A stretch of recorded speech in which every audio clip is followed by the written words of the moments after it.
Good afternoon, good evening, good morning, wherever you are in the world. Thank you very much for joining us. My name is Dr. Anthony Chow, the Director of the School of Information at San José State. I want to thank you for joining us, and special thanks to our honored guest and Loida Garcia-Febo, and who is our Health and Wellness and Sustainability Ambassador for coordinating today's wonderful celebration.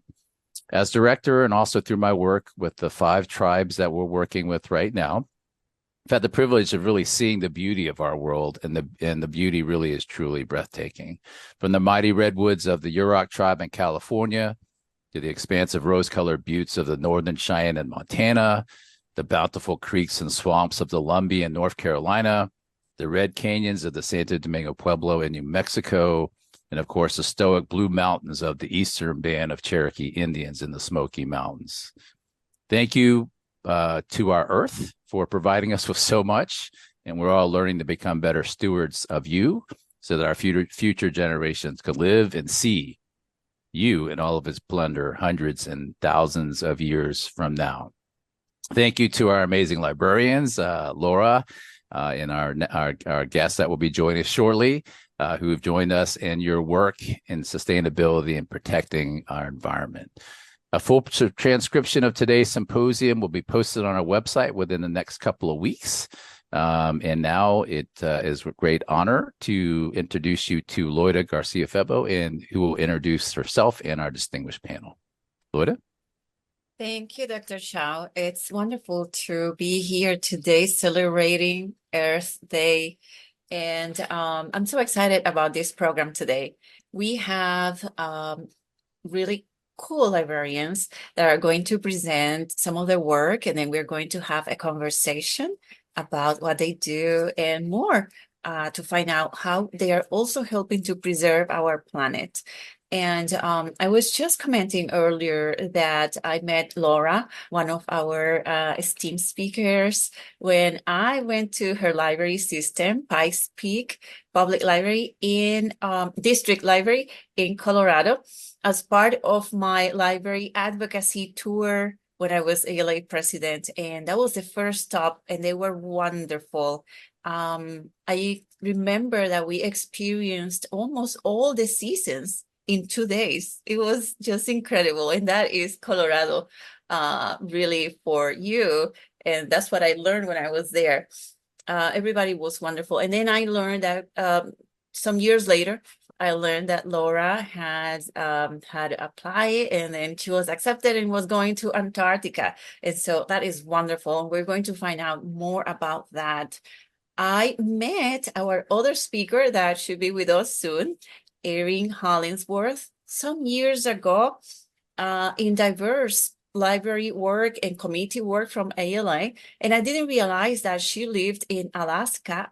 So when I was ALA president again, I went there and I met her in her natural environment. And I realized that Erin lives in what we call the North Pole, the Arctic. And it's called Borough, actually, and it has another indigenous name. And we're going to learn more about that too today. And she has to take a bush plane to go and serve school libraries. And that is her regular life. It's very interesting. And so I hope that you are excited, like me, to learn more about the various jobs and services they have. But today, I would like to start with a talk about the day, about Earth Day. And so I will start with that, and then we will go into a conversation with our colleagues. We're going to have a presentation. It's going to be great. And now I will share my screen. And as you can see, we have beautiful pictures here of our speakers as well. Our event today is titled From Antarctica to Alaska, Librarians Joining the Global Movement to Preserve Our World.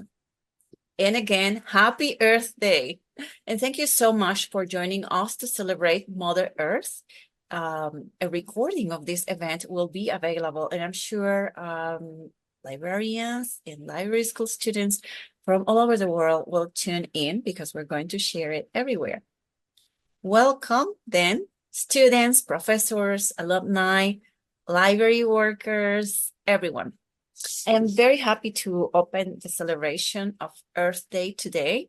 We are also, once again, featuring presentations and conversations with librarians working in the Arctic and that has worked in the Antarctic. I am delighted to collaborate with San José State University iSchool to increase awareness about sustainability, development, and preserving our planet through blog posts, videos, and events like this one. Stay tuned to the iSchool communication channels to find out how to participate, how to join the events, how to read blogs and watch the videos, and how to learn how libraries can contribute to preserving the planet. Established in 1970, Earth Day has grown into a global celebration, mobilizing 1 billion people every year. This year's theme is Planet versus Plastic. Global organizations are calling on everyone to advocate for widespread awareness on the health risk of plastics. Rapidly phase out all single-use plastics. Urgently push for a strong United Nations Treaty on Plastic Pollution and demand an end to fast fashion. They are calling us to join a movement to build a plastic-free planet for generations to come. Let's watch a short video about this. You see it? Perfect. Okay.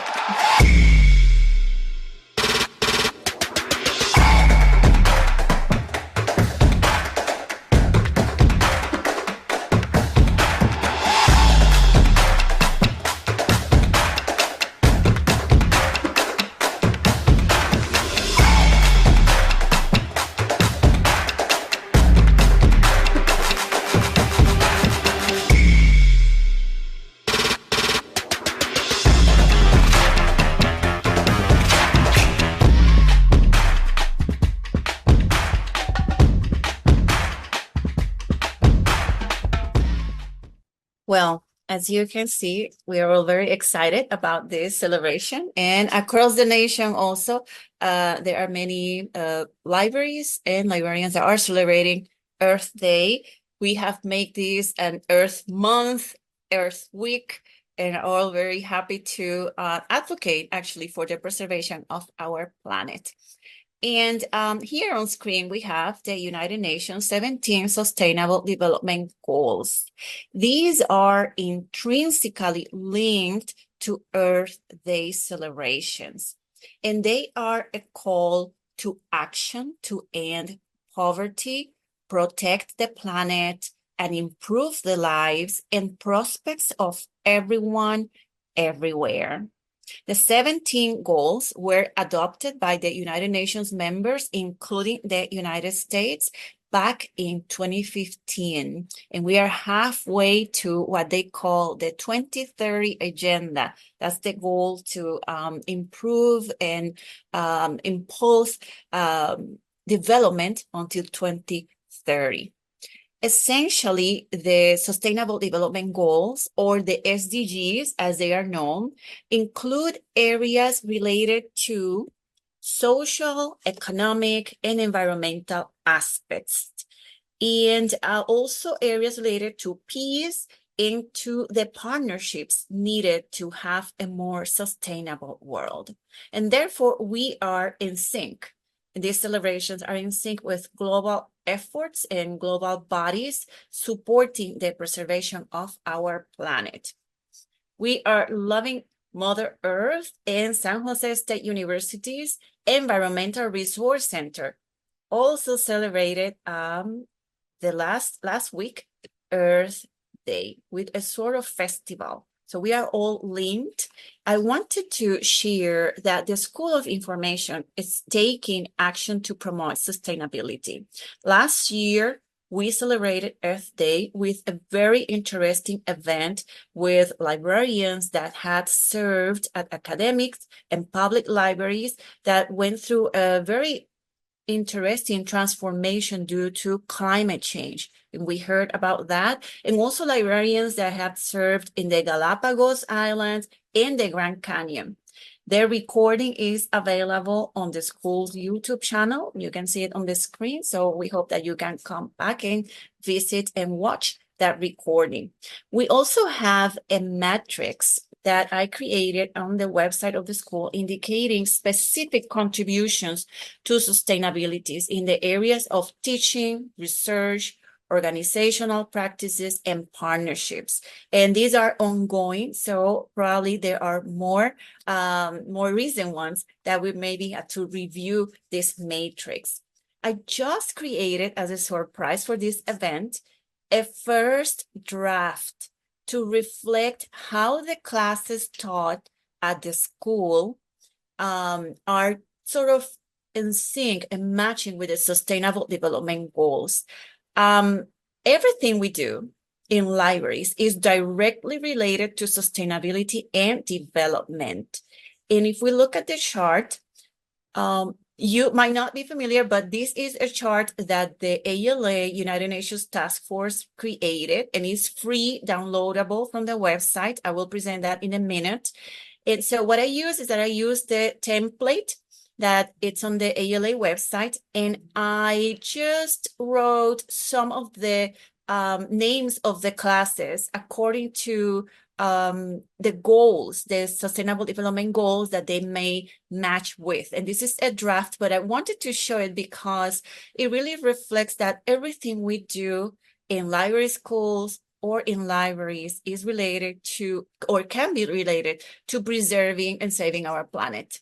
For instance, we are helping people maybe when in the reference services, goal 1, it's about no poverty. And there are classes to about how to teach, right, future librarians on how to do reference information services, and that can potentially help people to find information that may help them to reduce their poverty level. So everything maybe sounds aspirational, but it can be very practical. It can really save lives as well.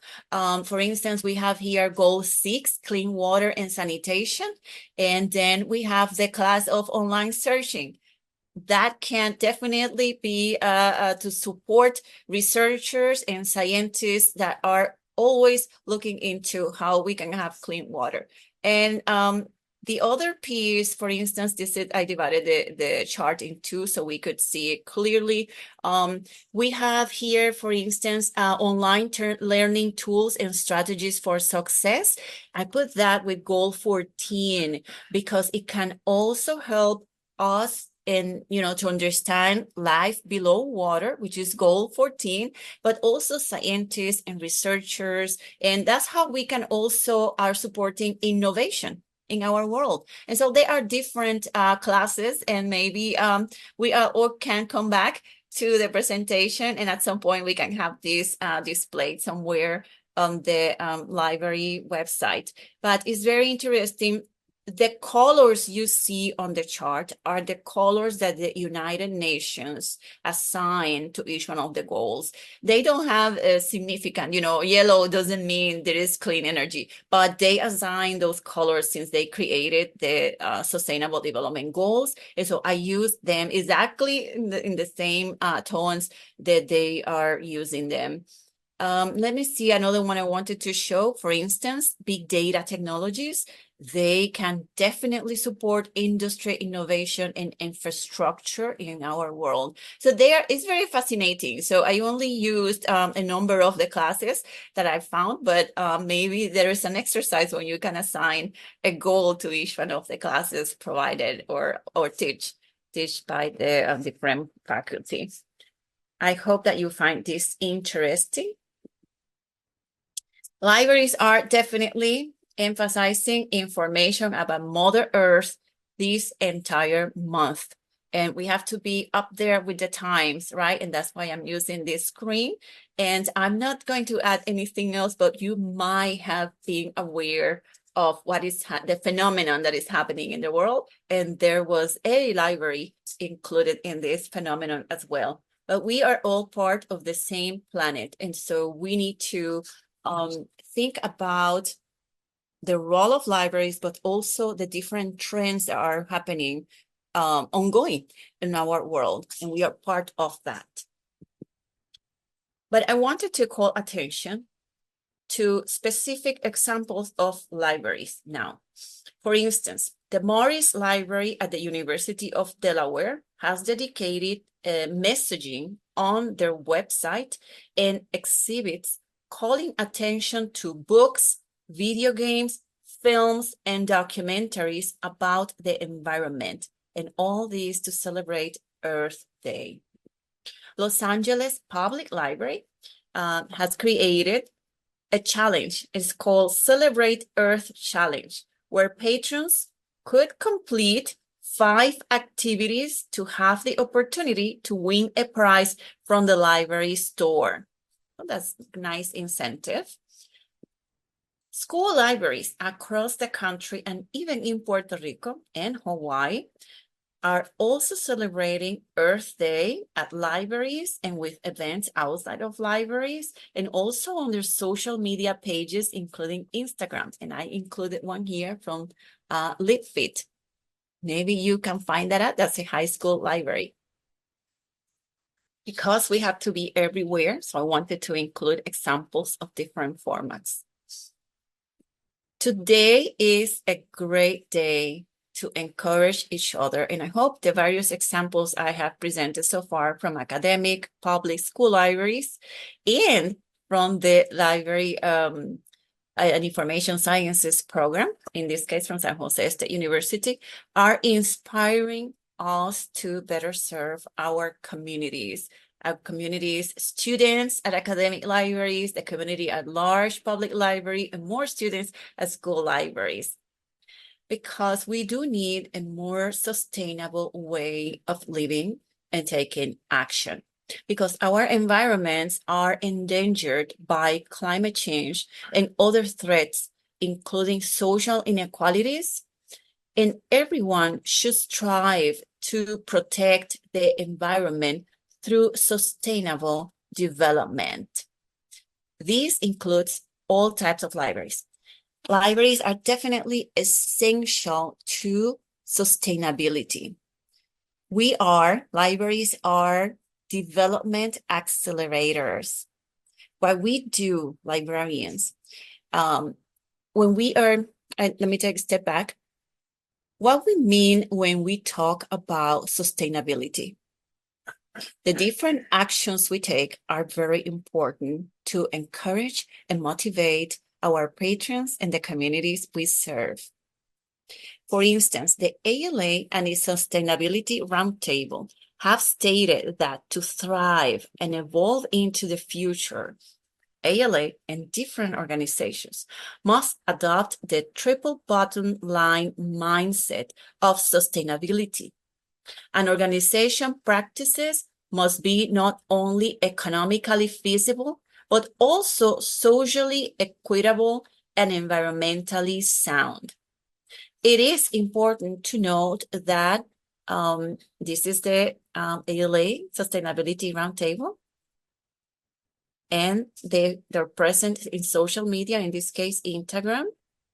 So it's important to note that they have presence in different media because libraries are full of energy, they are active, they are transformative, and they are sharing this message through different channels.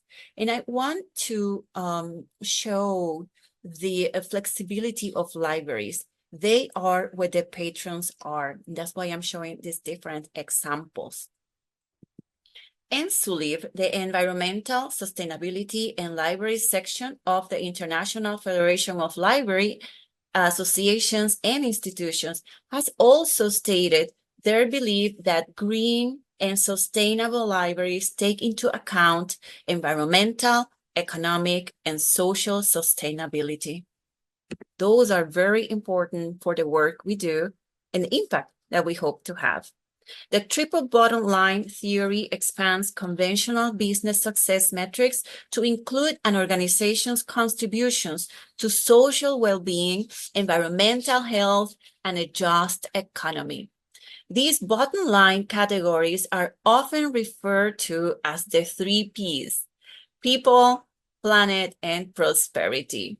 The triple bottom line is one of the core values of the ALA Sustainability Roundtable, and the others are equity, diversity, and inclusion work, resiliency, and transforming communities.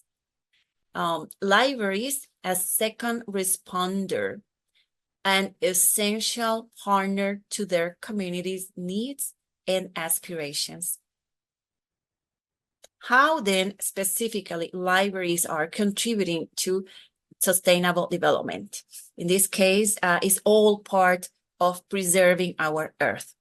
As part of the American Library Association's United Nations Sustainable Development Goals Task Force I chair, we created charts that demonstrate how academic, public, and school libraries are contributing.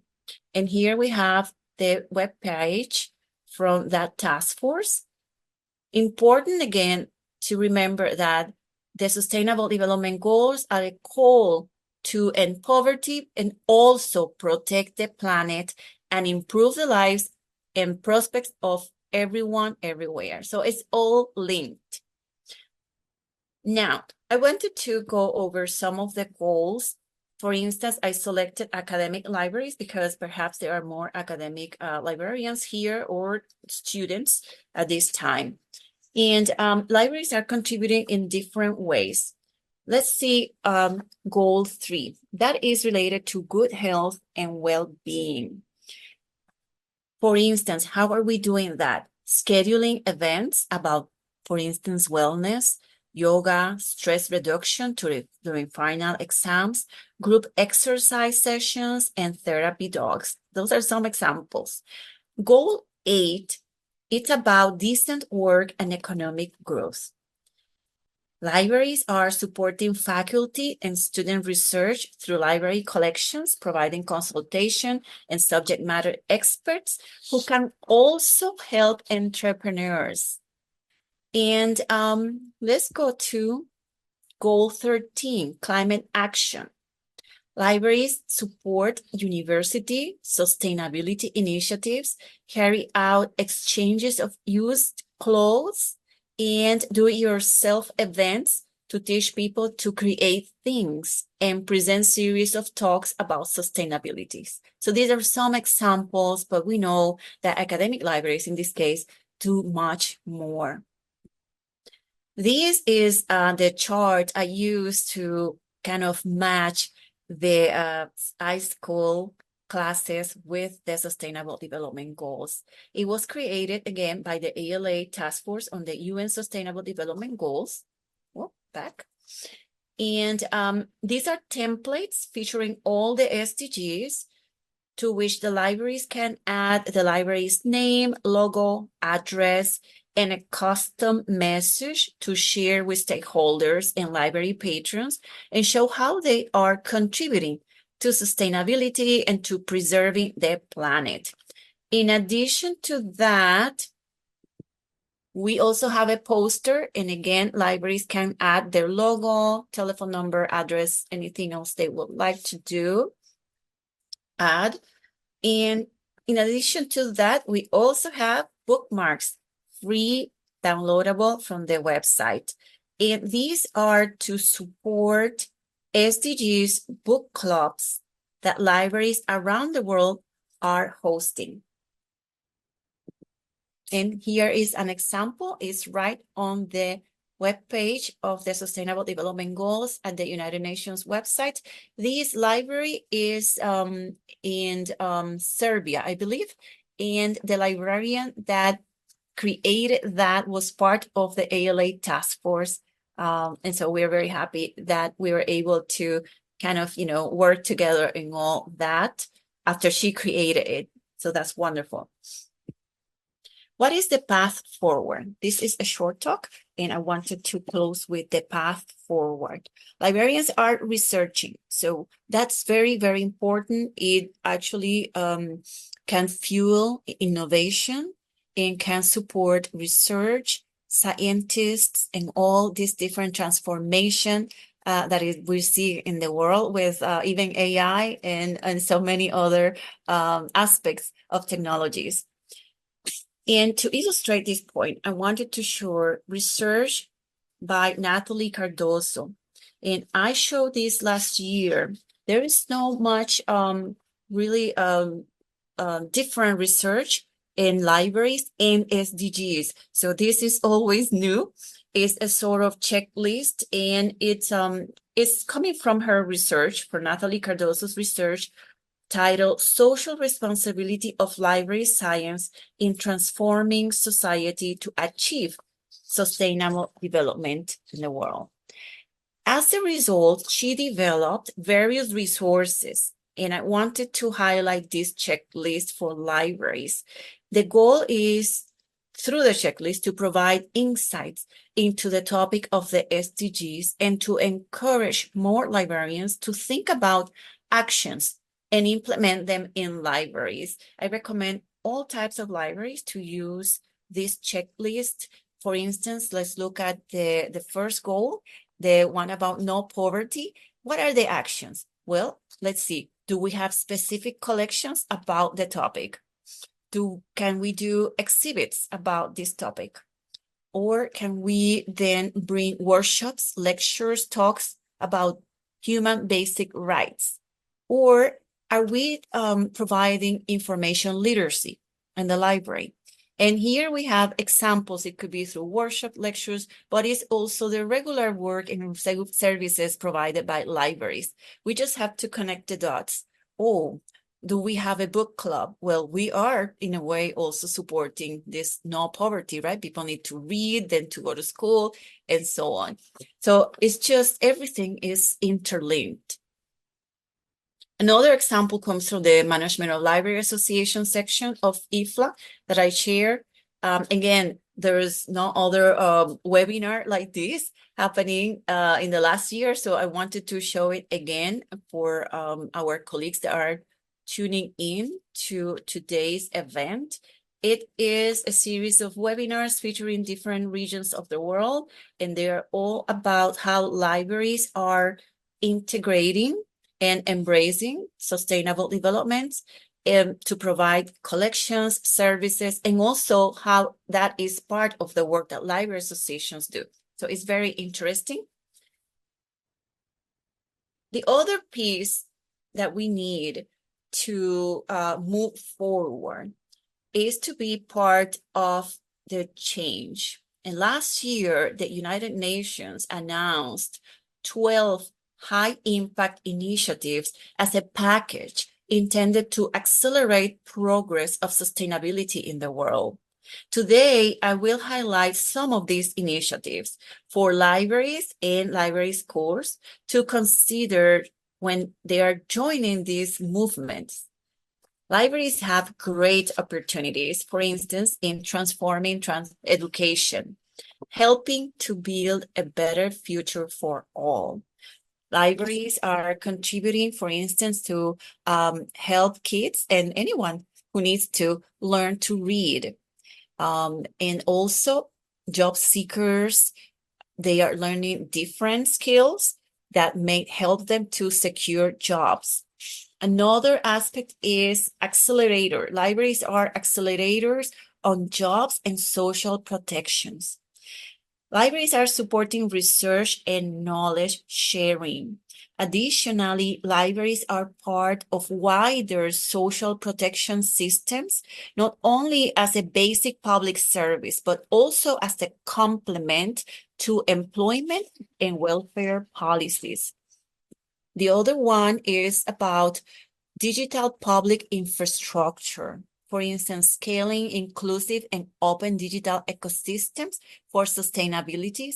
Libraries are key to partnerships for last mile innovation, as well as supporting the development of digital common. And last mile innovation, last mile means information literacy. That's how the UNESCO classifies that. Another aspect, supporting elimination of violence against women and girls. Libraries are often part of the wider public service infrastructure that supports women. That's very important. Nature driving economy transformation, leveraging the power of the biodiversity and nature to drive equitable economic progress, and libraries are part of that. I still remember how librarians in Alaska were part of an initiative where they will drive around with a device in their cars trying to identify where were bats that were in danger of extinction, and that contribute to help and to preserve the biodiversity of that region. Food systems transformation. That means it's in the line of transforming food systems for sustainable world without hunger. And we often hear this term about food insecurity and how libraries are contributing to decrease that type of situation in the academic sector, in public libraries, and even in school libraries. So there are many ways in which we can contribute, not only with talks, but also with actual food drives or food pantries or collaborations, partnership with communities. There are many opportunities for us at libraries and library schools and academic, public, and school libraries to contribute to preserve our planet and to contribute to sustainability. And there are opportunities for LIS students and LIS programs as well. And I wanted to mention 3 of those. For instance, expanding human capital. First, by training students to understand how sustainability is going to make their world and their work better and more sustainable. We are here in, actually, the San José State University iSchool also has a class on that, on sustainability. It's all interconnected. And these areas shouldn't only be part of international development programs, but of most disciplines, including library and information sciences. Universities will need to educate the students on the social, economic, and environmental implications of their future careers and professional work. So it's all linked. Research is also very important. As the universal agenda, researchers should help address the SDGs or sustainability at the global level, but also at the local level in the communities where you are, taking into account that the 2030 agenda focuses on leaving no one behind and lifting out of poverty those in most need. Collaboration among universities may tackle the unequal distribution of universities and research centers. For example, there are many other areas that you can look into. Implementing principles of sustainability. It is important that university development projects are not isolated and are integrated in larger efforts that include government, civil society, and the private sector. And there is a really beautiful example. The iSchool has excellent projects and development in partnership with community organizations and other actors from society. And I included one in the matrix that I showed earlier, and that is the Early Children's Literacy in Native American Communities, and that it has the name of Reading Nation Waterfall. And I invite you to look more about that. There is in the presentation and also on the websites of the school. Now to close, I hope you have time to unpack all the information received today together with your colleagues and classmates. Inform yourselves about sustainability, about their potential, and how we can contribute to preserve our planet. Read about what other libraries and organizations are doing. Review these examples I share and discuss with your administration, with your colleagues. Take action. Libraries are essential for sustainability, and they are also key to social cohesion. Everything is interlinked. And by building sustainable bridges through teaching and learning with communities served by libraries, we can unlock potential for people to thrive today and tomorrow. Libraries and library workers are investing in our planet. This is what we're doing today. And we are contributing to help societies to build back better and smarter. So I hope that this was of interest to you. And now I will stop sharing. And hopefully we have our speakers. I don't see one of our speakers, and I hope she is okay. I'm going to check very quickly my messages here, just in case I have something. I don't see that here. Okay. Well, I don't see other messages from Erin. So we might have to have a conversation here, very interesting conversation with Laura. But I would like now to share information about our speakers. And so that's what I will do now. I will mention some bio information from the speakers, and the speakers then will present about their work. And after that, we will have a conversation. All right, I will start with Laura. Laura London has worked in libraries for over 25 years and in many capacities. She began as a volunteer when at the beginning of their career, and received a position as elementary school librarian. She also worked as a middle school librarian, as a university, and also as a university librarian in academia. She joined the Peace Corps twice, and she went to different areas, including the Iwokrama International Center for Rainforest Conservation and Development in Guyana. She has been with the Pikes Library District for the past 11 years as a branch supervisor, and just completed 6 months sabbatical in Antarctica, and she's going to tell us all about that. And she said that she is eagerly awaiting her next chapter, and me too. It sounds really interesting. We also hopefully have Erin Hollingsworth. She is the district librarian in the North Slope Borough School District. And let's see. Her position requires her to visit all 8 remote communities on Alaska's North Slope. Prior to that, she worked as the public services librarian at Tusi Consortium Library in a college in Alaska. And it has very interesting names that I can't pronounce at this moment, but hopefully she joins us and we can do that. Erin has experience working in academic, public, K-12 school, special, and tribal library settings in Alaska, Montana, and British Columbia, Canada. And she has an MLIS with a First Nations concentration from the University of British Columbia, and a Master ED from the University of Montana.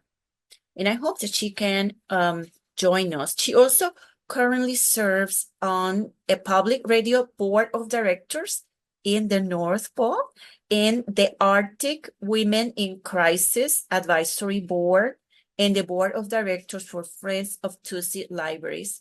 She was she is president of the Alaska Library Association. Currently, she is the chair of Alaska Native Issues Roundtable. And so it's very fascinating work that both of our speakers have done. Welcome, Laura.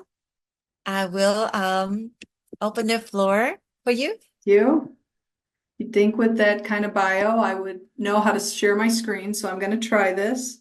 It's been a long time since I've done a PowerPoint presentation, but we're going to try this. Thank you. I'm glad to be here. So my name is Laura London, and I'm titled my presentation "The Sixth Continent" because Antarctica was the sixth continent that I've been to. So as Loida said, I just did a 6-month sabbatical. I returned back to the United States last month in March. So let's try this. And she already shared about me, so I won't spend much time on this slide, but I did start as a volunteer when my kids were in elementary school, working in the library. And then I had various positions in libraries. Some of the more interesting ones, I worked in the Peace Corps twice and one time as a volunteer where I taught English on the tiny island nation of Palau. And I also served as the community librarian for my village. And then another time I went back as a Peace Corps response volunteer in Guyana, where I actually worked as a cataloger and a librarian for the Rockrimmon rainforest in their research library. That was very interesting. Middle school was also very interesting, but for other reasons. But currently I've been at the public library for the last 11 years. And probably about maybe 20 years ago, I got a goal that I wanted to step on every continent. So I've been working on that pretty much. And like I said, 6 continents. I have Africa still to go. So of course, North America was easy. We live in North America. So my daughters and I ventured off a little bit on our own Anne of Green Gables adventure in Prince Edward Island in Canada. And there I dyed my hair red and wore 2 braids the entire time, which at the time my daughters found a little bit embarrassing, but now they look back at it and they think it was hilarious. And everywhere we go, people would stop me and say, "Oh, you have red braids just like Anne." And I would say, "I'm sorry, who?" And they'd say, Anne of Green Gables." And I'd say, "Oh, I'm sorry, I don't know Anne." And then they'd say, "Never mind." So this is my snarky sense of humor, I guess. And then in Europe, I didn't work in Europe, but I have been to 5 of the countries so far, hoping to get more. Luckily, I was there the day that the tower started to lean, so I was able to push it right back up. And then in Asia, I was lucky enough to get a job working in Japan for 7 weeks, where I was an American director for some English immersion language camps. And we brought English, like a summer camp experience, to Japanese students all around Japan. I got to travel all around Japan with that group of students you see behind me. And we put on summer camps all around Japan that were very fun and dynamic and rather exhausting, but it was a great way to see the beautiful country of Japan and to make some lifelong friendships. And then I've been to 5 countries in South America. Most recently, I hiked the Inca Trail. I did that for my 60th birthday. And then the other picture shows where I worked in the rainforest, where I was the research librarian and / cataloger. And then I know I could probably find way better pictures of my time in Australia, but I don't know that I could find one that was more fun than this picture of me and a buddy in Australia with the Sydney Opera House behind us, or what I'm calling the best photobomb ever, where right at the moment we took a selfie, some poor guy got seasick right behind us. And then this is just a photo of my time in Oceania when I was a Peace Corps volunteer in that island nation of Palau. And I worked as the community librarian. So that was a unique experience where I got to wear a muumuu every day for 2 years. And then Antarctica. So the rest of my talk will be about my time in Antarctica. It took me 8 years to get to Antarctica. Whoops, went a little bit too far. I applied over and over and over. I was just a squeaky wheel about it. And then finally last year, I was accepted into the program. So this picture and this slide I pulled right off of the United States Antarctic Program's website, but it does mention that Antarctica is the coldest, windiest, harshest continent. And this always surprises people that it really doesn't snow much in Antarctica. It's really just too darn cold to snow much there. But when it does snow, it just doesn't go away. So that's why there's a buildup of snow and ice for millennia.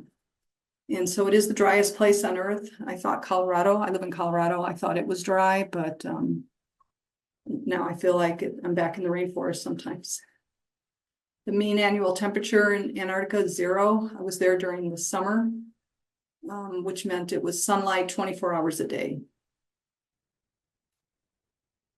This is a picture that I took from a hill at McMurdo. McMurdo Station is where I lived for 6 months, and it just overlooks the town of McMurdo. McMurdo is the largest station in Antarctica. There are other stations represented by other countries.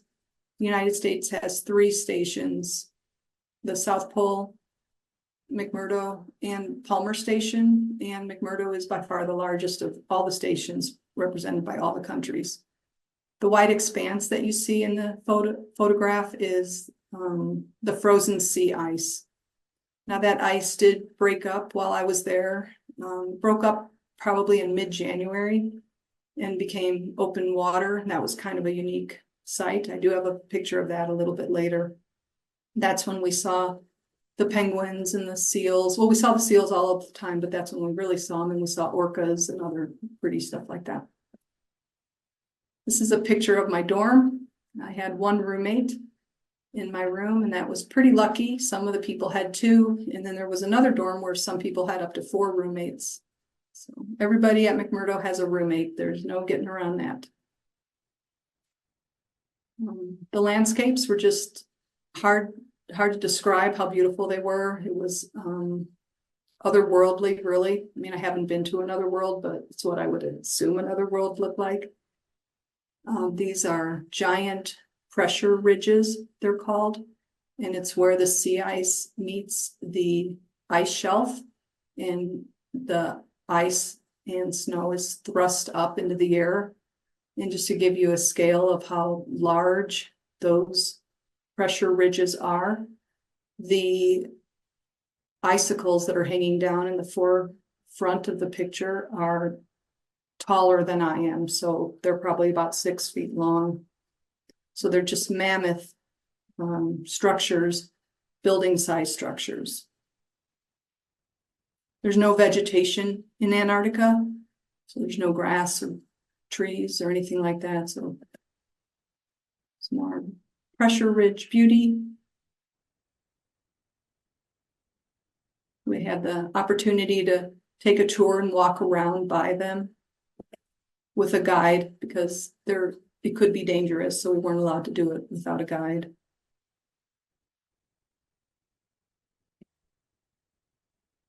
And then people often ask me what we did for fun. This was actually one very fun day. We often went hiking if it was tolerable weather. And this was one such day. And we hiked to that large rock behind me that's called Castle Rock. And when we got to the rock, some people handed us trash bags and said, "Here are your sleds." And I didn't know, but a trash bag makes a wonderful sled. In fact, I was going so fast that I was frightened for a moment. Had to really dig in with my yak tracks to stop that bag. I was going very fast, but it was very fun. And who knew that a trash bag makes a wonderful sled? The red structure behind me is a warming hut, and it's nicknamed an apple. You can see why. But other things we did for fun, we watched movies or went to dances. There was a lot of live music. And there was a lot of just hanging around in lounges, talking to friends, making crafts, things like that. Science lectures were offered once or twice a week, and I tried to go to every one of those that I could. Robert Falcon Scott was an early explorer of Antarctica. He was one of the South Pole explorers, and he had this hut assembled at McMurdo Station before it was called McMurdo Station in the early 1900s, and it still stands, and you can go in it with a guide, and it's amazing. It still has artifacts that are exactly as they left it when they were rescued, he and his crew, or not he, but his crew. And there's some pants hanging up to dry. You're not allowed, of course, to touch anything, but you are allowed to take photographs.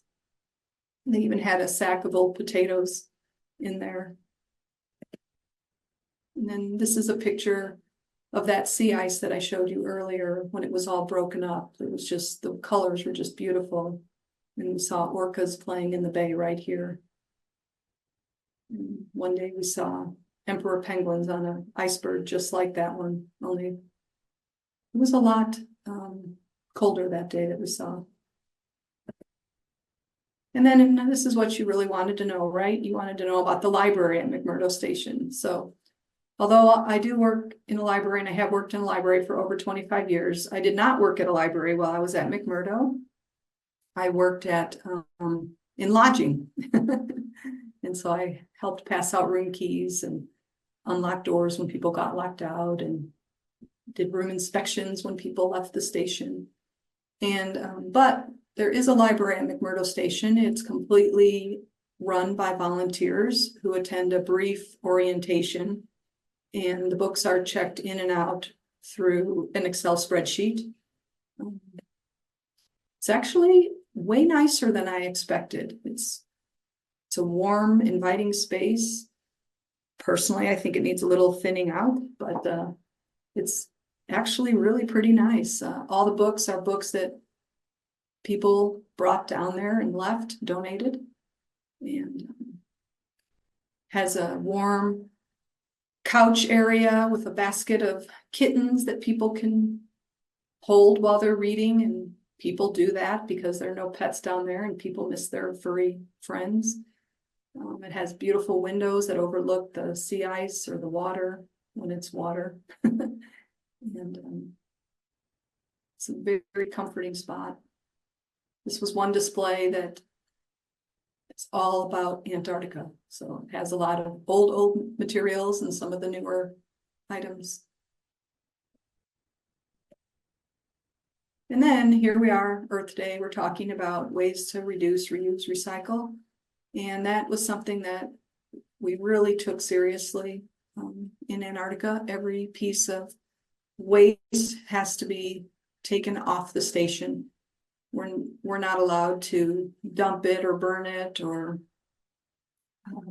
throw it away in the ocean or bury it or anything like that. So they take recycling and trash very seriously. And so all these 3 R's are very stressed to everybody coming down there to work. First, in reducing, by packing, you're asked to reduce any kind of extra packaging or extra items that you might not need. So even if you're bringing down a tube of toothpaste, for example, you don't need to bring the cardboard box that it comes in, because that's just something that's going to need to be taken off the continent when you leave.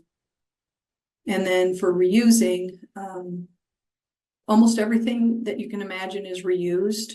If you have an empty jar, it goes to a craft room and it's made into a project, or it goes into what we call skua, S-K-U-A. A skua is a type of bird that's common in Antarctica. It's a scavenger bird.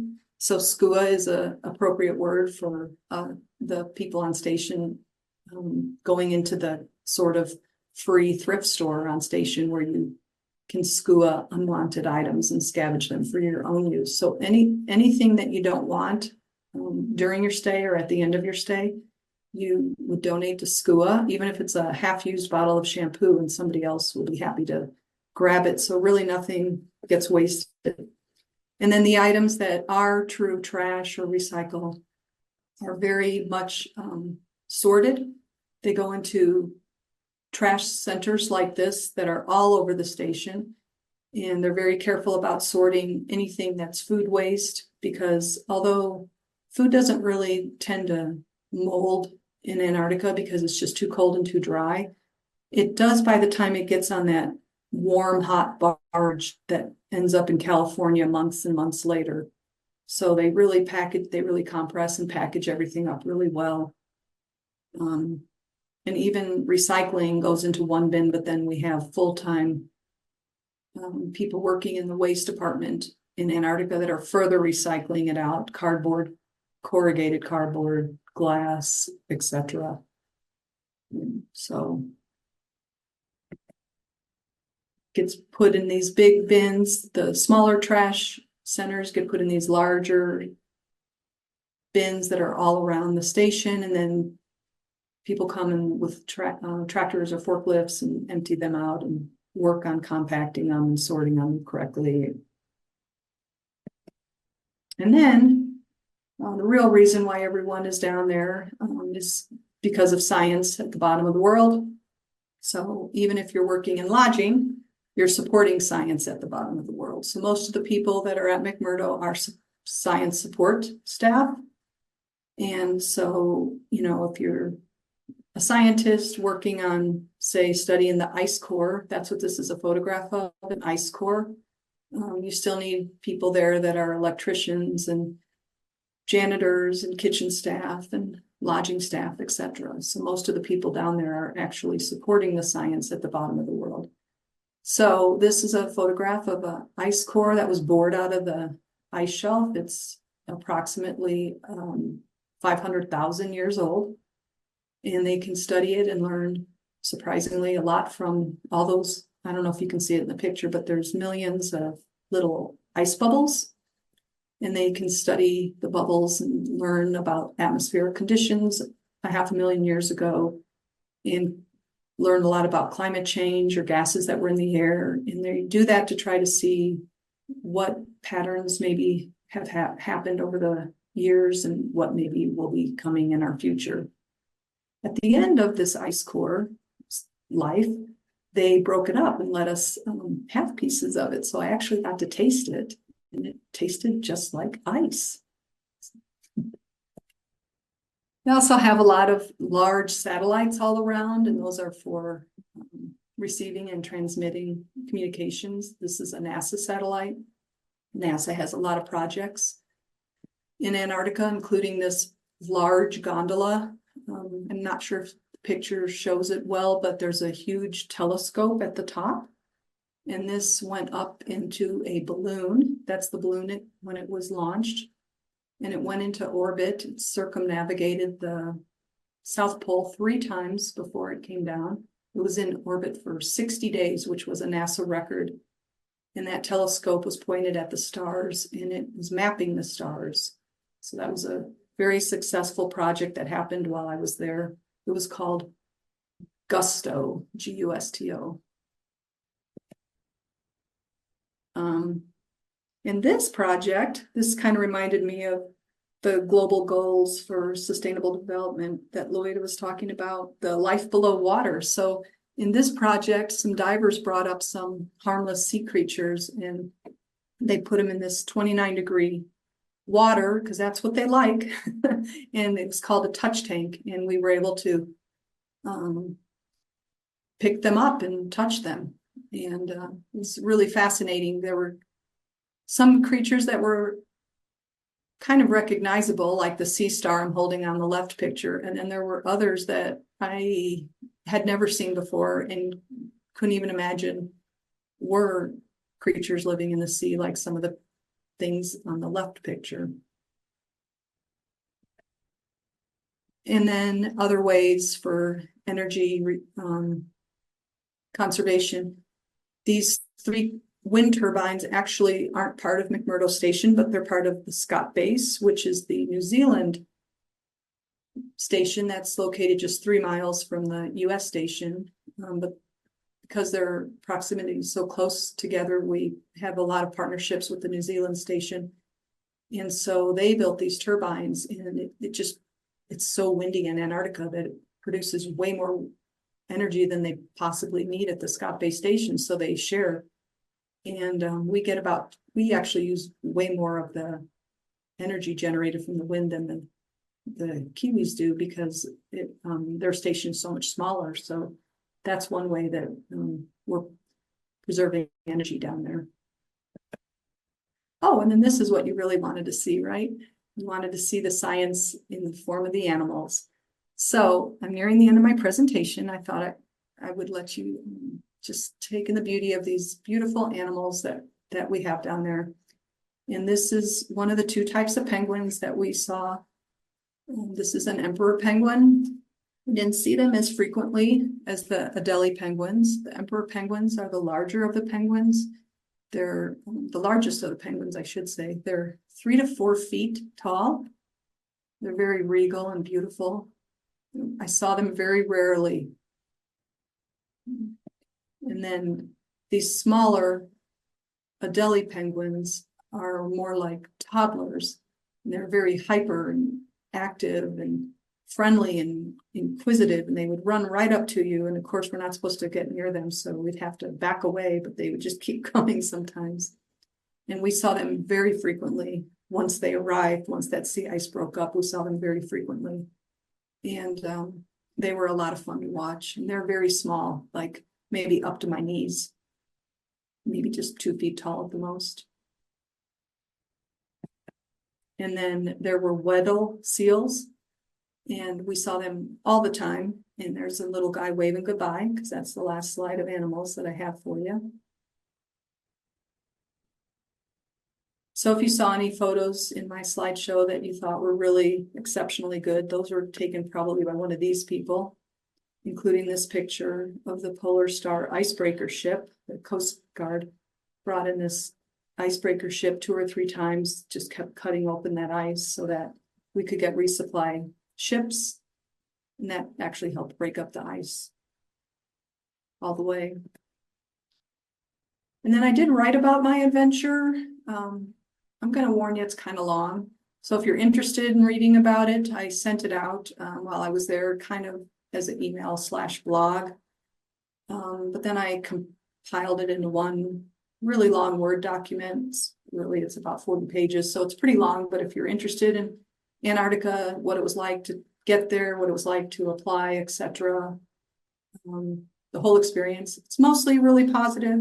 It does share some of my challenges and frustrations, but mostly it was very positive, because honestly, it was the best time of my life. So if you're interested in reading about it, just shoot me an email at llondon@ppld.org, and I'll send that to you.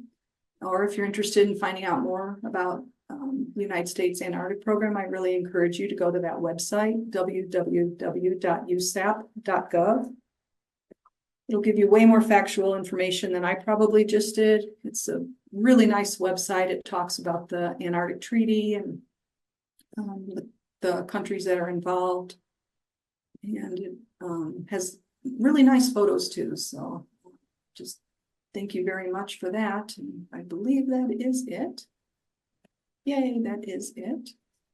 Thank you so much, Laura. You're welcome. Erin, are you there? So my name is Erin Hollingsworth, and as Loida has shared, I am the school district librarian for the North Slope Borough School District in Utqiagvik, Alaska. I am the sole librarian for the 11 schools in district. The district is the northernmost in the United States, along the coast of the Arctic Ocean. It's also the largest school district in the United States, geographically largest, not by student population.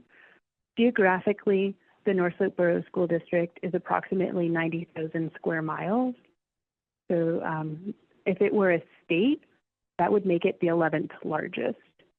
So the service area over which I'm a school librarian is bigger than 39 states, to kind of help provide some geographical context for the landmass we're talking about. All of these communities are Inupiaq villages in the bush, and in the bush in Alaska references the fact that they're only accessible year-round by plane. They do not have roads. They're not connected to the outside any other way than through planes year-round. The coastal villages are accessible via boat, and some of the communities have ice roads in the winter. So I spend most of my time flying to schools in a little 9-seater Cessna Caravan. I'll try and share slides later, and because they're mostly pictures, right? And it's a tiny plane. They're very tiny, small, cold planes. The farthest villages so I live in Utqiagvik, which is the hub. The farthest village to the east is Utqiagvik, along the Canadian border. And I have to make several stops in a puddle jump to get there. So I go to Nuiqsut, Prudhoe, and then over to Utqiagvik, which is the polar bear capital of America. And at that site, this year when I visited in October, I saw 2 adults and 2 cubs. They were just there in town. There's a permanent polar bear guard in town. I've had library employees that when they're not working in the library are out on bear guard and kind of working to keep the community safe from bears that might wander into town. If you go the other direction, west towards Russia, the community of Point Hope, and that is about a 2.5-hour flight in the small plane. And then the southernmost village on the North Slope is Utqiagvik Pass. It's located in the Brooks Range, and due to travel schedules, I have to take 2 jets and a bush plane and overnight in Fairbanks to get there. So to reach the students in that site, I have to travel for 2 days there and 2 days back. So it's a minimum 5-day trip. When I travel, I pack in my food. So I have a plastic tote that I travel, and it usually has my food and my clothing. I back up food for emergencies in case I get stranded. I usually travel with my sleeping bag and other bedding, and I go prepared to expect the unexpected. As you're encountering now, technology is unreliable, which makes library services really interesting. Education as a whole really interesting. We're currently supposed to be doing state-mandated testing. However, our fiber's cut. They're working to install Starlink. To activate the system. It was installed this summer. It was installed as a contingency plan when the fiber cable through Quintillion that all the other providers locally utilize, the ice sheared it on the ocean floor, and we were without telecommunications all summer. So it was about 5 months. And that was a really scary time because being without internet and telephone is one thing, but dispatch, so emergency services dispatch, were all reliant upon that connection. So for the vast majority of the summer, 911 was not available. So people weren't able to call the firefighters or the ambulance or the police. And I mean, that's a whole nother side issue, right? But if we're going to talk about Earth Day and library and information access in the Arctic, especially as I'm, phoning in because the fiber is cut, it would be negligent to not kind of go there. But talking about services, there are approximately 2,200 students in the school district, so it's quite small. The smallest village has approximately 60 students in preschool through 12th grade. And the largest community here is the hub, and the elementary school that I'm connecting from, Fred Pollock Elementary School, is actually the largest student population in the state, with it usually hovers between 500 and 600. I have seen it up over 700, but our numbers are pretty low now. With that, usually library services are, heavily reliant on physical media because of access issues. However, the spaces are quite small, so it's kind of an interesting matter to navigate between having items on the shelves, but also having a variety and keeping current, especially with limited budgets. Within my tenure at the school district, I've implemented the use of digital school library, and we partner through the statewide collaboration with Sora, which is the app provided by Overdrive, and managed to see increased circulation, reading, checkout with audiobooks and ebooks when students have access. And that's kind of the slippery slope, right? Is having these resources contingent upon internet connectivity, which, is not reliable. With regards to the question that kind of prompted all this, Loida asking me about when I moved to the Arctic. I moved here actually April 2011, and I had just completed my degree, my Master's of Library and Information Science in Vancouver at the University of British Columbia. So I went from what is a large metropolitan area to the remote Alaskan bush. It wasn't too big of a transition for me. Previously, I'd lived in rural Montana. So the remote and rural aspects of it, that wasn't a cultural shift. The light and the day, we're tiptoeing now towards the 24 hours of daylight, and we will have about, I think it's 65 days where the sun just does circles in the sky, and it won't set, we won't see darkness. And that was kind of a difficult transition to move into 24 hours daylight. And then as the autumn comes and the sun starts to set and we move into the 65 days of nighttime, that too initially was kind of tricky. Now I'm at the point where I don't notice it really. I've managed to just kind of develop my routines, or during the summer I just flip, because it tends to be nicer in the evening anyways. It becomes tricky when you need to navigate in the 9-to-5 world. Like if I have to go to the pharmacy or the grocery store or the post office, they're not open when everyone is awake in the evening when the weather is nicer. So that's kind of an interesting little kind of mental shift that has to take place there. Thank you so much, Erin, for providing this snapshot into your life as a school librarian in the Arctic. I appreciate so much that we were able to connect. And I have another question for you. And it's about, and you talked a little bit about this, but if you could expand maybe, what are the differences between libraries contributing to preserve the planet in the Arctic and other places that you lived or worked before? Yeah, thank you. That one is really an interesting question, because I was reflecting on this when you shared this, and I was thinking a lot about the carbon footprint, right? And what does having these institutions in the Arctic where everything has to be flown in, like what's the counterbalance to that, right? Like being really, really thoughtful with collection development. What can I provide digitally?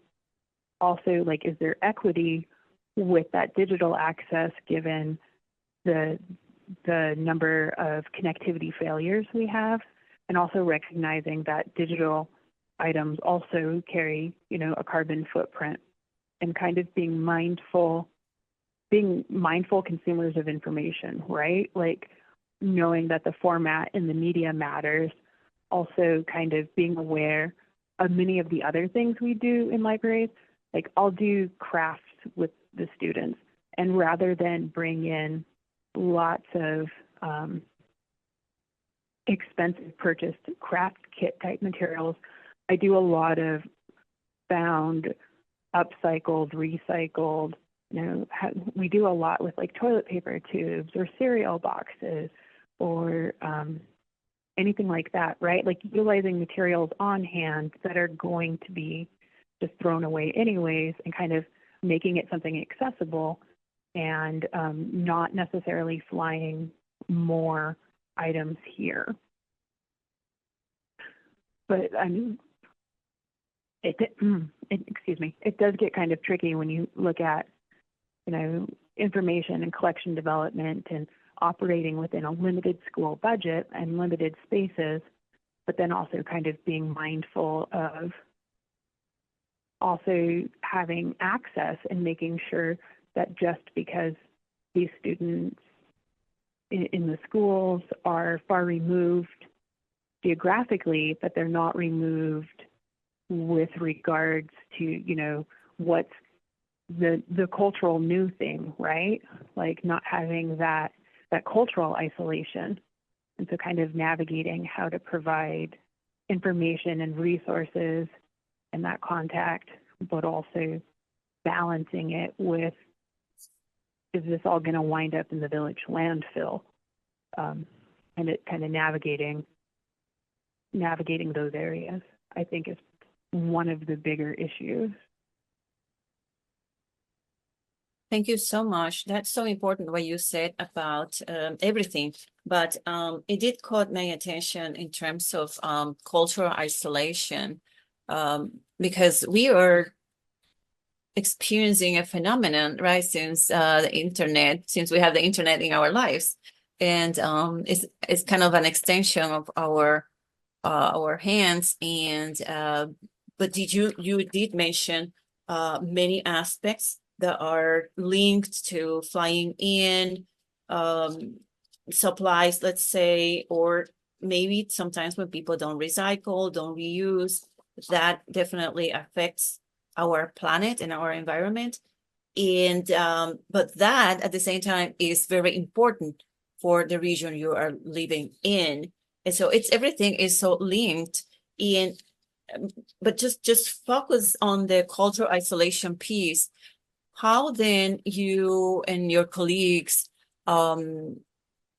work to support your students and help them to stay connected to our world at the same time that you are preserving or working towards preserving our planet? Yeah, it's really an interesting challenge, right? Working to navigate within bush fly-in communities. When we had a researcher come up, and she was French and referenced the North Slope as a bit of an enclave, and I thought that was really kind of an interesting take to view it as a cultural isolate, because we do have the digital connections, we do have those same, the same level of media like streaming services and others when the internet is working, right? So it's not necessarily reliable, but when we have it, we enjoy it. This is something, one of the other topics that I like to embrace and address, looking at bandwidth and access to the internet as something that should be federally regulated in terms of treating it like a utility, right?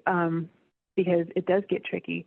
We, on the North Slope, have a free and reduced lunch rate that varies from schools, but it hovers between 70 and 80%. And that is a factor because it contributes to our E-rate funding. So our federal subsidies to provide internet and telephone connections to the schools and the libraries are at about 80% because it's so high. Having to have a contingency plan like Starlink isn't covered in that initial bid, right? You have to reward the government funds the contract to the lowest bidder. So being able to support a contingency plan is an additional financial toll. We're kind of looking at where funding and education in the state of Alaska is, looking at the fact that school libraries are not required in the state of Alaska. So it's kind of interesting to think that the 2,200 students in my care, while it's probably negligent that I only see them once or twice a year when I have the ability to fly to their village, they get significantly more library time than other students in similar situations in Alaska, where libraries aren't required. Like, they don't even have to physically have a library in the building. So kind of looking at, navigating, having access to information, having access to someone to help teachers navigate national library standards, because it's still an expectation for students to learn these standards, and working to see that they're presented. I will share, despite being a very, very large geographic state, our professional community is incredibly small. So that is kind of one of the benefits of being able to support and provide access. If it's something that maybe is outside my wheelhouse of expertise, I am able to go to our Alaska Library listserv and ask one of my peers or colleagues if they can help, if they can kind of step in and help out. And it's the same with the educators in the state. If you have any time here, I mean, it is a very transient state for professionals in some regard. People come and go, but those of us that stay and kind of have that solid network, when we need supports, they're definitely individuals we can kind of reach out to and work to collaborate and kind of, take things along with what we can piece together as we go. It kind of feels like an accurate assessment of how I'm presenting to you all today. I genuinely do appreciate individuals for their patience with this, and I do apologize, but it also is the reality of living in the Arctic and the problems with infrastructure that is inaccessible or aged and aging at a more rapid pace given climate change. Like all of these issues of education and social security and justice and the environment, they all become interconnected in a very holistic, lived way with my time up here. Erin, you have shared something I was mentioning earlier in my talk, that everything is interconnected, is linked. And I am very sorry about these struggles, as you mentioned, with, in this case, internet, but that can affect so many different areas of the life. And they are, unfortunately, an example of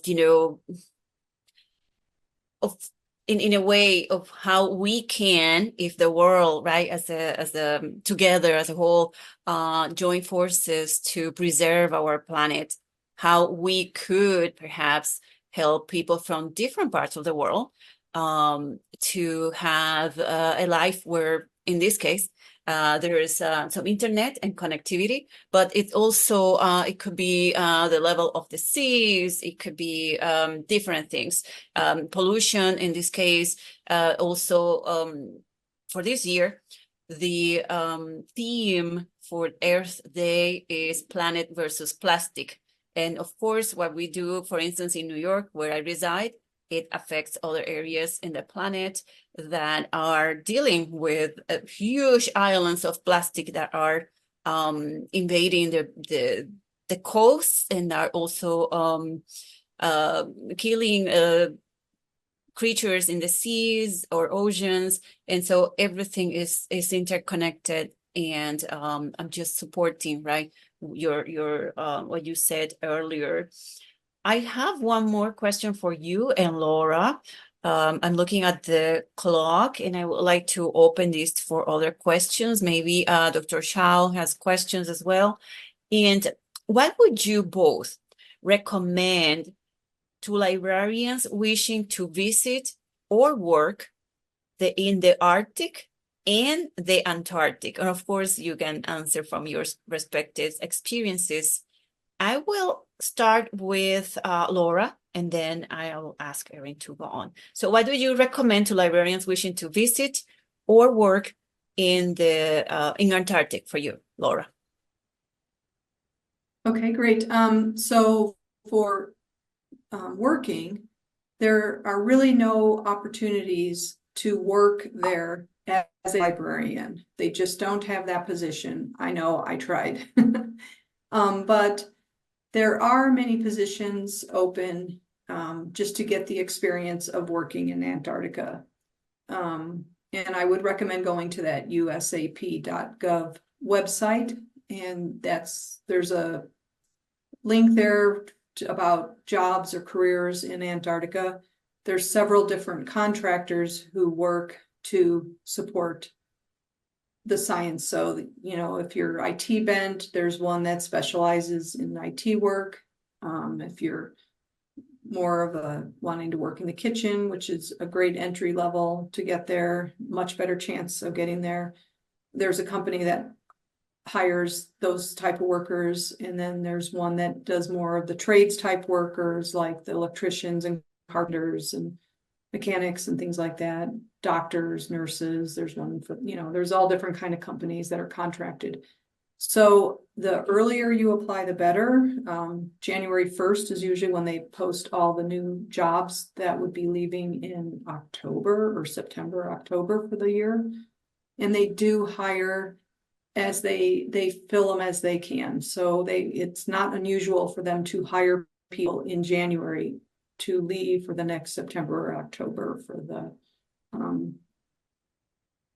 summer season, which would be October to February-ish. Might be a month before, a month after, give or take which position. There's a lot involved. There's a lot involved as far as medical clearances and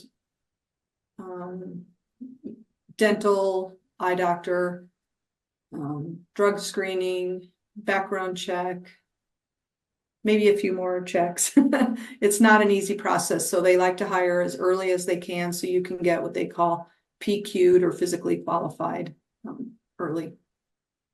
And I recommend applying every year until you go. That's what I did. Actually took me 8 years. 4 years I was selected as an alternate, but I just never deployed, which I think is very unusual. Usually when you're selected as an alternate, somebody drops out. But in my situation, I mean, good for the program, nobody dropped out, but kind of bad for me that I was kind of on limbo. And it was great that my employer, gave me a sabbatical that they let me just defer year after year. And one more question before we go to Erin. How the experience changed you in terms of perhaps preservation of the planet and that awareness, or maybe actions too? In terms of how that changed me that way, I think I was fairly good about, recycling and not like letting the water run when I brush my teeth and stuff. But now I'm way more diligent about that type of waste of water. Of course, we really had to be careful of our water. The water was brought in from the sea and treated. And that's the water that we drank and showered with. And that's the only water we had. So, we were encouraged to take short showers, to turn off the water when we lathered up and then turn it back on.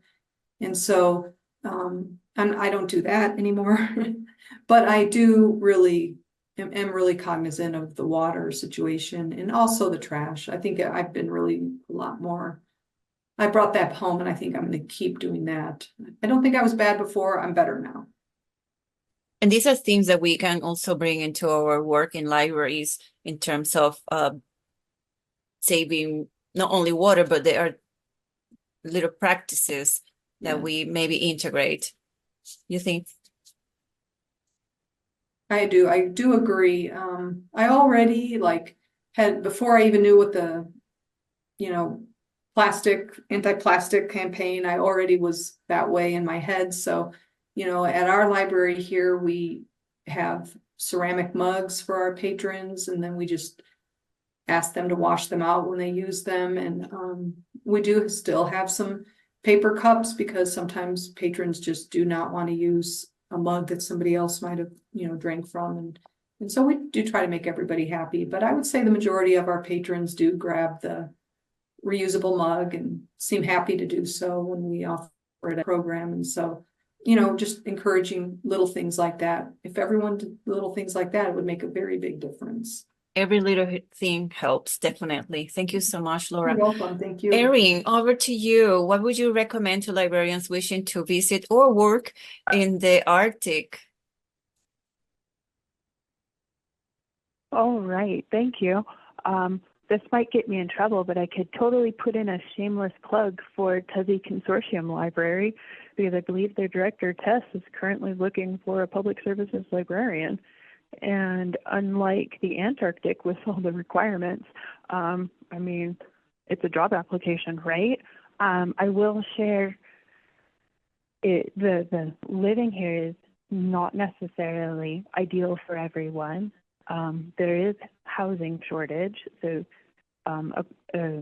finding reliable housing, securing housing is kind of tricky sometimes. Some providers, like the hospital and the school district, provide housing. I think the college does have some. So it's definitely going to, well, I shouldn't say definitely, but a high probability of a roommate situation. But there is the school library, and that's I'm a one-person shop, and the public library is run through the tribal college. So Utqiagvik College operates Utqiagvik Consortium Library, and they actually have the library director, an archivist, an academic librarian, and the public services librarian position is vacant. And they provide public library hours in the outlying villages in the school libraries. So I collaborate and partner with them a great deal. But I would say anyone interested in Arctic librarianship, and it might be just kind of beneficial across the board, is that cross training, right? Being versed and adaptable and able to pivot. When I was prior to working for the school district, I did work at Utqiagvik Consortium Library, and it was the director and myself. So I picked up archives work, I did children's programming, I taught the 1-credit library science introductory course for the college. I collaborated with visiting Arctic scientists. I actually really loved it because it was a little bit of, the different aspects of library service. And I didn't get settled into just one particular item. Having a broad background really helped, being able to go in and copy catalog or do original cataloging for, locally created Inupiaq language resources. It has been beneficial, but also, being able to pivot and teach the class or do community services, or having the tech skills to update the web page. And on occasion, I would go and collaborate closely with the museum. So kind of having those wide breadth of skills, definitely beneficial in the Arctic or any of your more geographically isolated or remote type locations, right? Because odds are you're not going to have a large staff and a team of people. It's going to be you. And yes. Right now, that's kind of my library services. I have some support professionals that are amazing, and just the skills of the educators that I work with, like it's above and beyond, right? But also a passion to be here. This is definitely a geography, a location that you need to choose to come to. And like, I don't know, I love it here. I mean, 13 years on May 1st, right? So for me, I love the community. I love the people. I don't see the environment as maybe the obstacle some folks would.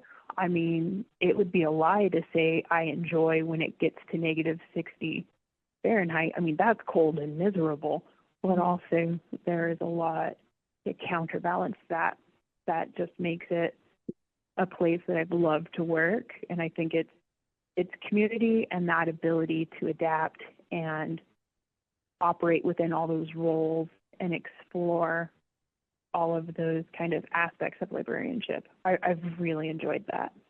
That's beautiful, Erin.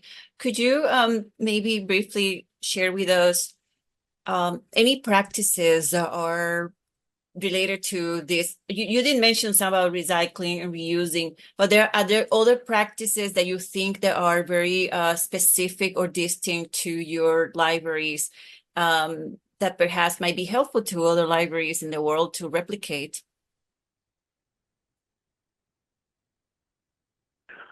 It gets really interesting, right? Because some stuff, I don't know that I can be prescriptive, but I can definitely speak to, some of what works here and might work elsewhere. Like I heard Laura talking about water conservation, and that's huge in our community as well. Like not all of our communities have homes with running water. So kind of accepting that sometimes folks come in and, they just want to use the flush toilet and being okay with that. But thinking to, kind of that broader conservation and what libraries can do, I think looking to being mindful in consumption, right? Like paying attention to how we engage in capitalism and how we consume things, and looking at that in conjunction with how we do select what we platform, right? Like if we only have so much space, so many resources, or we want to be mindful in our purchasing, like looking to authentic voices first, looking to what we want to prioritize, right? Like for me, I prioritize the purchase of Inuit published books. Inhabit Media is a publishing house out of Nunavut that is Inuit owned and operated. Their books are absolutely beautiful. So when I get to looking at, my limited space and, that mind to what am I flying in, what is going to last, what is going to be appreciated, what will appeal to my students, like those books are always going to be at the top of my order list. Like I look to see what's come out new, and I know that those will be put in the library and loved, right? Whereas, the other things that maybe just because it's new, do I need to add it? And can I provide it in a different format that, is going to have less of an impact getting it to people? And that's kind of something I think we could probably apply across the board. But I'm fearful because I don't want to say, that I don't provide information, but it's more prioritizing and looking at what is going to be strength-based, be place-based, and utilized, and kind of moving in that direction with consumption in my libraries. Thank you so much, Erin and Laura. These are just amazing conversations, and I wish we could be here longer. Thank you very much. I need to mention that Ray Poon gave me the phone number of Erin's school. I text him when Laura was speaking because I was very concerned. I was wondering what's going on with Erin. And he immediately went into librarian mode. He searched the internet. He texted me back. I called Erin's school, and after 5 transfers, someone got Erin somewhere. I called back, connected, merged my phone call through Zoom, and you were witnesses of all the maneuvering we had to go through. And this is an example of really an example of what could happen, right, to anywhere in the world. Erin mentioned this specifically, how climate change is part of the situation where perhaps the telecommunications are not reliable, right? And so it just highlights the importance of today, Earth and preservation, and the role that we all have. And the examples that Laura and Erin provided are just incredible because are coming from their own experiences. And I hope we are all inspired in a way of treat our planet better. And thank you so much. I see Dr. Chow is on the screen. I wonder if you have questions or final remarks. Thank you, Loida. First of all, I just want to say how impressed I am with all 3 of you, but in particular, in this case, Laura and Erin, because of your willingness to step up and do what you're doing. So, and of course, like many things, you're getting an amazing experiences, I'm sure. So congratulations. Yes, really quickly, 2-part question. And we can go over just a few minutes if it's okay, if you guys are okay with that, because I know we had some technical difficulties, but really a 2-part question from our standpoint. So the first one really is just as an individual, I'm busy, everybody's busy, and I'm not really thinking of Mother Earth very often. So can you guys give us some suggestions on what can we do to help Mother Earth on a day-to-day basis, right? In other words, you guys are in it right now, but can you give us some suggestions on what we can do as individuals, like going to the grocery store, obviously plastics, any thoughts on maybe what we can do as just individuals in our respective lives?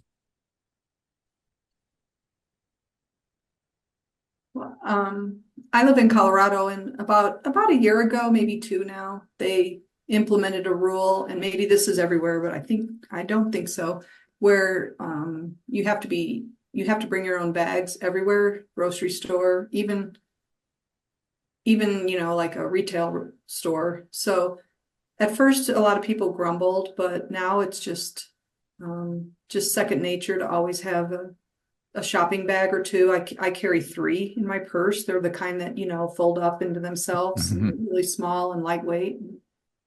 I just can't even imagine how many tons of plastic that is saved just in our state, much less, other states are doing it as well. And money, because if you don't bring a bag, you can get a bag, but they'll charge you, I think it's $0.10 per bag.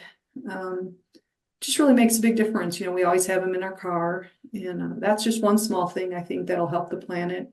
And I know that a lot of people, and myself included, although I always did have a bag in my purse, I didn't have 3, right? And now I have 3. But making it a law or a rule, we're librarians, we like to follow rules, right? But that just made me always have them in my car, always have one, now 3 in my purse. So there's signs up at pretty much every store that says, did you remember your bags? I think that's a great way just a small thing to kind of help our Mother Earth. What's great about that, Laura, is that the excuse that I always make is I don't have time or I forgot. But you're right. I guess if I'm going to really practice what I preach, I need to actually make the time before I leave the house to take all those reusable bags out of the closet, put it in the car so I have them. So, and then Loida, I know you travel worldwide. Do you see that? That plastics? Yes. Okay. Actually, I was just in The Hague last week, just a few days ago. And I really liked that the grocery stores there sell bags that are fabric. And so you can wash them and put in your bag again. They have different sizes. And this time I brought two bags that I had brought, earlier, maybe last year. And I bought another one because it was a little larger. And so I have that, and it just stays in my luggage. But I like that they're not only reusable, but you can wash them, and so it lasts even longer. Fantastic. And Loida, I think before Erin goes, I think Loida, let's have a little bit of a social media contest where everybody can take pictures with themselves and their reusable bags. How about that, Loida? I think let's work with our social media team. Let's just have some fun with it. I think that would be a great way to celebrate Earth Day, right? That's really cool. Let's do think it. about that. Yes, absolutely. Sorry, Erin, go ahead. Oh, no, it's totally good. I'm nodding along as someone who I walk everywhere with I have my backpack. Like I've got, my normal book bag that I carry my laptop and daily stuff, but then I have a day and a half backpacking bag that I'll take to the grocery store. And I understand accessibility, what people physically are capable of doing and what they have access to. But like for me, a big part is physically being connected. Like I spend all my time walking places or utilizing public transit, because we do have a bus that runs around town. But walking, using, my reusable bags, of course, right? I'm on the radio boards. I've got my NPR bag, and I've got my Friends of the Library bag, and they just live nested in there. But I also sometimes have the plastic bag tucked in a pocket to pick up trash as I go. And I know that's not That's necessarily amazing. something that That's great. takes place everywhere. Right? Well, for me, part of that, like the connection to the earth is like quite literal, right? I'll go and walk on the tundra and just kind of go get grounded and breathe it in and spend time there and become I'm invested in this ecosystem, and what can I do to kind of help lessen the load. Little things like if I make a sandwich, do I really need to put it in a baggie, or is there another way I can get that to work? And there's small things like that, but then there's also like the larger collective, and paying attention to organizing my travel, because where I live, anywhere I go is going to be a plane ride. So kind of looking at planning things and being strategic with, how can I get as much done on this trip as possible to limit the number of trips. But also kind of, recognizing as an individual, my capacity is kind of limited. So then using my voice in other arenas to advocate for larger institutional and structural level change, right? Because I definitely am at kind of a point where I can see the changes. 13 years in the Arctic, I've seen the literal changes, right? Like the erosion that's taken place, the different aspects, like the plastics that Loida was discussing earlier in the ocean. I live in a subsistence community where most of the food is locally harvested, and looking at like what plastics in the ocean are doing to, the food that's being harvested, and how this is all cyclical and working to kind of break cycles. And, applying from the librarian perspective, like that education as well, like working to bring scientists into the library to better educate the community, to talk about, this is what's happening, but also this is your role and how you can kind of work to prevent or make things better. So kind of facilitating those educational and science outreach opportunities as well. And I kind of think that's an interesting place where librarians can kind of bridge, right?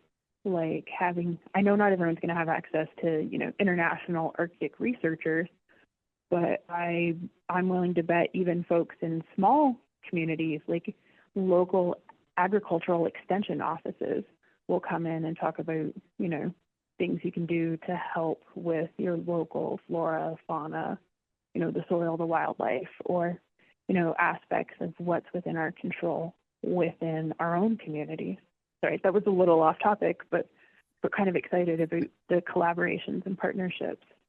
No, that's wonderful, Erin. Thank you again so much. Loida, I do have a few final words, but go ahead if you have any final thoughts before. Yes, I want to thank Laura and Erin big time, because they have really showed us with perhaps with slides, but also with the experiences over the phone, as Erin, how what we do in different parts of the planet can affect these beautiful places that we think of, can affect the entire planet. But in this case, we can really see how it can affect villages and people in the Arctic, in the Antarctic as well.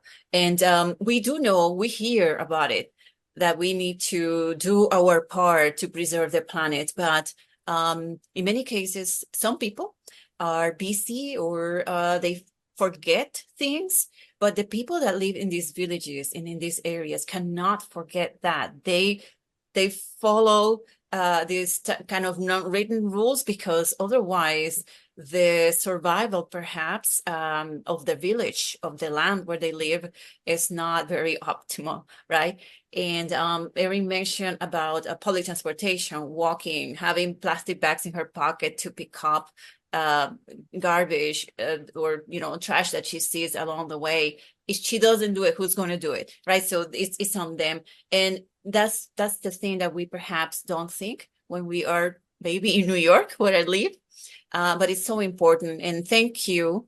This is the purpose of the day. It should be every day. Thank you so much for bringing this awareness to us today. And I'm sure there will be a recording, and the school will share it on all social media. Thank you again, and thank you everybody that stayed with us. Thank Dr. you, Chow. Loida. Thank you very much. Everyone, let's give them a loud virtual applause for Loida, Laura, and Erin for all of their work. Thank you for sharing all of your wisdom and time with us.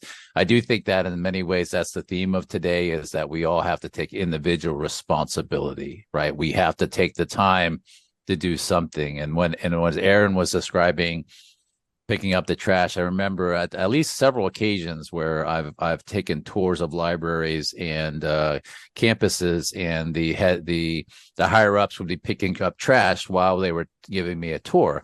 And it goes back to what Loida said, which is that they basically feel that is their individual responsibility to make sure and not make it somebody else's problem. So the iSchool is honored to sponsor this celebration of Earth Day. It's our third annual celebration. Again, thank Loida for being our fearless leader in this space. It is our goal to bring this type of global programming to our students and the field in general. What we find is that YouTube and the recordings are much more popular as a supplement to all the wisdom that is shared today. Also, I want to thank our entire team of Matsuko Friedland and Nicole Azoff, who helped organize and coordinate the logistics. Alfredo Alcantar and Caitlin Price, our fearless tech support. And Caitlin, that was you particularly were impressive in helping us with Loida's amazing workaround. A full transcript and recording will be shared online, and I'll drop that link in the chats. But you can also search by, let's see here. So here's the link. Also, please subscribe to our EDI channel, and this will also be posted there. I'll also drop that in the chat.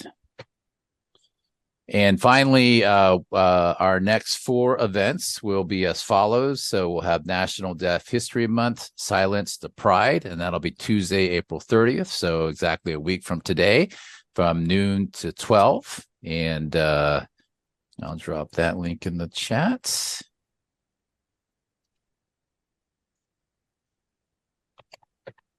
We also have Asian American, Native Hawaiian, and Pacific Islander Heritage Month, the role of libraries, museums, and archives in engaging with local communities. And that will be on May 24th, Friday, May 24th, also from 10 to noon. Juneteenth Day, Standing Strong for Freedom, will be June 19th from 10 to noon. And then finally Pride Month, and we're still finalizing the logistics there. So again, I want to thank everybody for your time. We're all in this together. I do believe Laura and Erin are going to be interviewed by our social media blog as well. So stay tuned for that. And again, thank you for joining us, Loida. Thank you for all that you do. And we will talk soon, I'm sure. So thank you very much. Thank you, Take care. everybody. Thank and you. Erin, we're going to hang up now. Bye-bye. Thank you, Erin. Bye-bye. Be safe. You too. Thank you. Take care. Okay, bye.